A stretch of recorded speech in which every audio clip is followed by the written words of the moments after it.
Hello everyone. Today we are going to see the try-catch block in exception handling. Learning outcome. At the end of this session, students will be able to explain the concept of try-catch block in exception handling. Now first of all we see the exception handling mechanism. Now the C++ exception handling mechanism is basically built upon the three keywords try, throw and catch. So here the first of all we see the try block. So the keyword try, it is used to preface a block of the statements which may generate the exceptions, and this block of statement is known as try block. After generating the exception, now that exception is detected and it is thrown using the throw statement in the try block. So here the catch block, it is defined by the keyword catch. So here the catch block, it catches the exception, it is thrown by the throw statement in the try block and handles it appropriately. So in the C++ exception handling, we require the three keywords try, throw and catch. So now next we will see the try block and the catch block. Now first of all we see the try block. So the try block is nothing but it is a group of the statement that may generate an exception. So when an exception is generated, it is thrown using the keyword throw, and the throw keyword invokes the exception handler or exception routine. So after throwing the exception, now next we require the catch block. So the catch block, this block catches the exception, it is thrown from the try block and handles it in the way that is specified the statement in the catch block. So here the basic use of the try block is what? Here we detect the errors. After detecting the errors, that, or we can say the exception, that exception is thrown by using the keyword throw, and that after throwing that exception is catched by the catch block. Now here in the figure you can see the try block. In the try block what we does? It detects and throws the exception. After detecting and throwing an exception, so here that exception object, it is thrown to the catch block. So here the catch block catches that exception and handles that exception. Now next we will see the syntax of the try and catch block. So here according to the syntax, the catch block immediately follows the try block. So here we use the keyword try. After that we use the curly brackets, open curly bracket and close curly bracket. So it is called as a block of statement we put in the try block.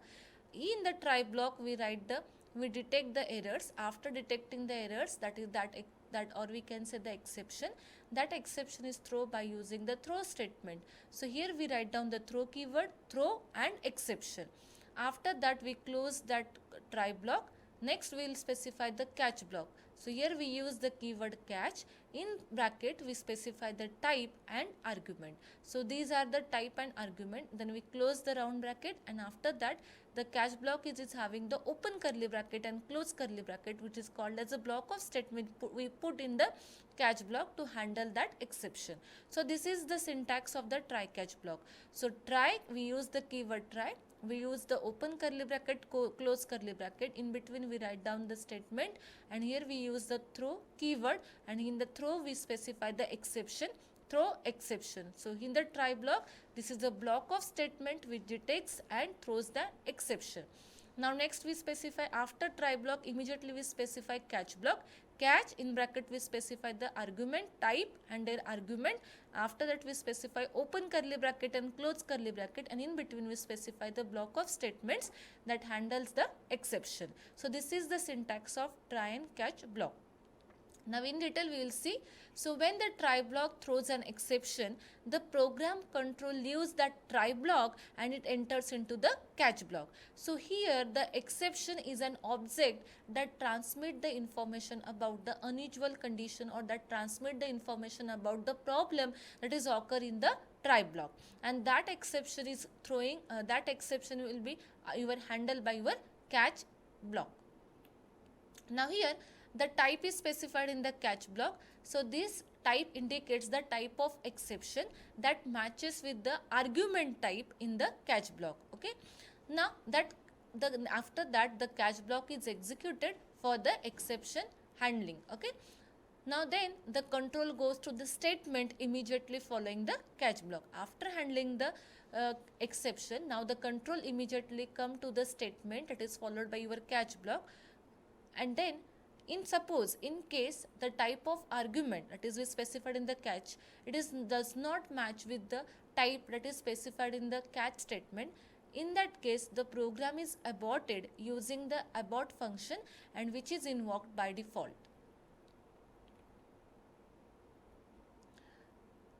When no exception is detected and thrown, when the no exception is detected in the try block, whatever the statement we are putting in the try block, if there is a no exception detected and there is a no exception is thrown, then the control is immediately goes to the statement that is after the catch block. So here the catch block is skipped. When the catch block is skipped, when there is a no exception is detected and thrown in the try block, in that case the control goes to the statement immediately after the catch block. Now next we will see the flow of the program in case the exception occurs. So here we can see here we specify the exception raised. When the exception is raised, here we check whether that exception will be here when the exception is raised, here we check whether the exception handler code is there. If it is there, then if there is a exception handler code is there, then that exceptional handler the control is immediately passed to that exceptional handler or handler. Okay.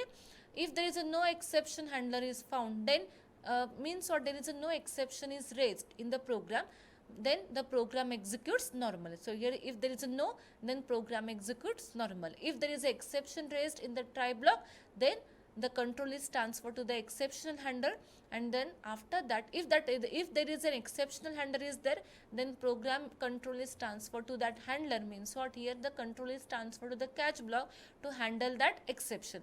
Suppose if there is a no exception handler found, then in that case the program is terminate. Then the terminate function is executed, means your program is terminated. So this is the flow of program in the case of exception.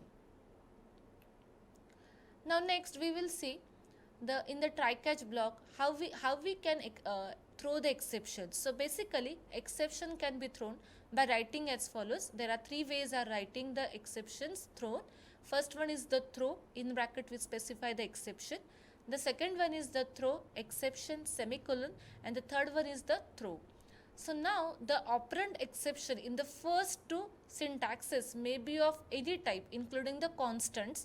So here we can specify any type, constant, integer, float. So that's here we specify the point at which the exception is thrown, it is called as a throw point. Okay, during the program from where that exception will be thrown, that point is called as a throw point, and when the exception is thrown, the control never returns to the throw point. Okay. And the last form of the exception throw is the throw keyword. Here we only specify the throw. Basically this third form of the throw we used in the rethrowing an exception. When we required, okay, it is used the third form of the throw, it is used for rethrowing an exception. So these are the three ways of throwing an exception. First of all is a throw exception semicolon, and third one is a throw. The third form is used for rethrowing an exception.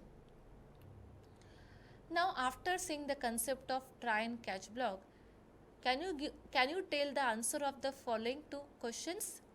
Now the first statement is, if no exception is detected and thrown, then the catch block will still get executed, whether this statement is true or false. And the second statement is, if no match is found for the exception, then the program is terminated using the abort function. Pause the video and think about it. Now the first statement is the false and the second statement is the true. Now next we will see the program. The problem statement is, write a program that divides a number by 0 on the code block by using the try and catch block. this is the program of divide a number by 0. So first of all, here we include the header file hash include iostream. In the main function, we require the two variables a and b of type integer. So here we declare the variables a and b. Next we require the result variable for storing the result. So res float res. So res is a variable of type float. Now next we use the cout for displaying the message on the screen, and here we specify in double quotes enter two numbers, and after that we use the scene for taking the input. So scene, first we store that input in the a variable and b variable. So here we specify scene a and then scene b. So here the user enters the two numbers and that number is stored in the a and b. So here we use the try and catch block. So in the try block, how we specify try keyword, after that we specify open curly bracket and close curly bracket. In between we specify the statement. So here first of all we check if the second number, that is your b, if it is not equal to 0, if it is not equal to 0, then and then only perform the division operation. Otherwise we throw the exception. So here we use the if in bracket we specify the condition if b is not equal to 0, if the second number is not equal to 0, then here we perform the division operation. So how we perform the division operation? A divided by b, and that result is stored in the res. So here the statement is res equal to a divided by b. After performing the division operation, now the next we specify the result on the screen. So we display the result on the screen by using the cout. So here cout, here we specify double quotes result, and that result value is stored in the res variable. So here we specify res. Now next we close the if block. Next, if b is equal to 0, okay, then the condition here it is false, then control goes in the else block. So in the else block we throw the exception because the number is 0, so we cannot perform the division operation. So in the else part we specify the throw keyword. So here the exception occurs, we require to throw the exception. So here we use the throw and we specify the exception. So here we specify the exception object. So here the value that is stored in the variable. So in the which variable the value is stored? In the b variable. So that's why here we specify throw b. After that we close the try block.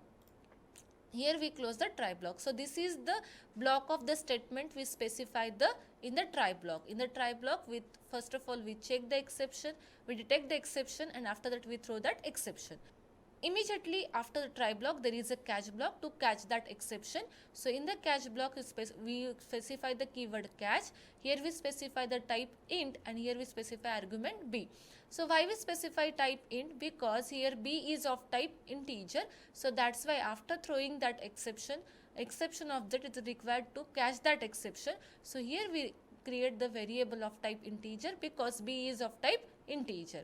So here we specify the int b, and in the catch block we given the message divide by 0 error encountered, and that value we specify, and that value is stored in the variable b.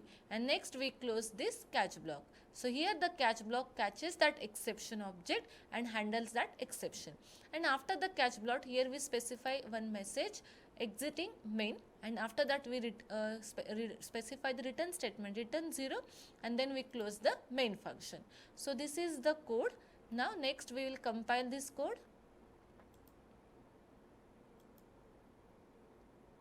Now we run this code. So here on the screen they display the message enter two numbers. So here we specify the numbers 12 and 4. So here it displays the result 3, and after that it displays the immediately control is transferred to the after the catch block statement, and after the catch block statement there is a exiting main. Here the catch block is skipped because there is no exception occurs. Now here we runs one more time. Enter two numbers. So here we specify 12 and 0. So here the second number is the 0. So here the exception occurs, and here they given the message divide by 0 error encountered, and they display the value 0, and after handling that exception it displays the message exiting main. So in this way we use the try block and catch block to detect the exception and throw the exception, and then we catch the exception. These are the references. Thank you.